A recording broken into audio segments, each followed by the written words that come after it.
علامہ اقبال کا فلسفہ خودی انہوں نے خود کہا، سورہ حشر کی اس آیت سے ماخوذ ہے۔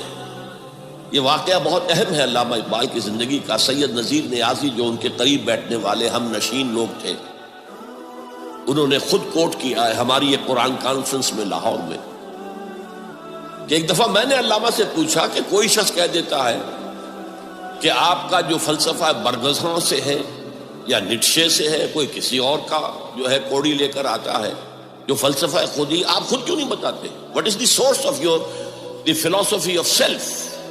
فرمایا کہ اچھا کل فلاں وقت آ جانا، میں تمہیں ڈکٹیٹ کرا دوں۔ وہ کہتے ہیں میں خوشی سے پھولے نہیں سمایا کہ یہ میری قسمت ہے، شاعر مشرق حکیم الامت مجھے لکھوائیں گے کہ ان کے فلسفہ خودی کی سورس کیا ہے۔ وقت معین پر میں آ گیا کاپی پینسل تیار کر کے، اور مجھ سے کہا ذرا قرآن مجید نکال لینا شیلف میں سے۔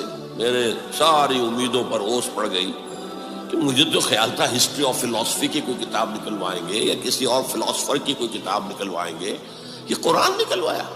کھولو سورہ حشر، پڑھو اس کی آیت، وَلَا تَكُونُوا كَالَّذِينَ نَسُوا اللَّهَ فَأَنسَاهُمْ أَنفُسَهُمْ۔ ان لوگوں کے مانند نہ ہو جانا جنہوں نے اللہ کو بھلا دیا تو اللہ نے انہیں اپنے آپ سے غافل کر دیا۔ یہ کون سا اپنا آپ ہے جس سے انسان غافل ہوتا ہے؟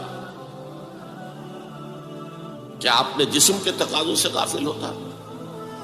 جسم کو تو بڑا دھو کے اچھے سے اچھے صابن سے دھوئے گا اور جو ہے صاف کرے گا، اور اچھے سے اچھی چیزیں اس میں لگائے گا، تیل لگائے گا اعلیٰ، اور سب کچھ کرے گا۔ ذرا سی تکلیف ہو جائے گی تو بھاگا جائے گا ڈاکٹر کے پاس۔ کس سے غافل ہے؟ اپنے حیوانی وجود سے غافل ہے کوئی؟ اس کے تقاضوں سے غافل ہے کوئی؟ یہ کوئی اور وجود ہے انسان کا جس سے وہ غافل ہوئے؟ وہ اس کا روحانی وجود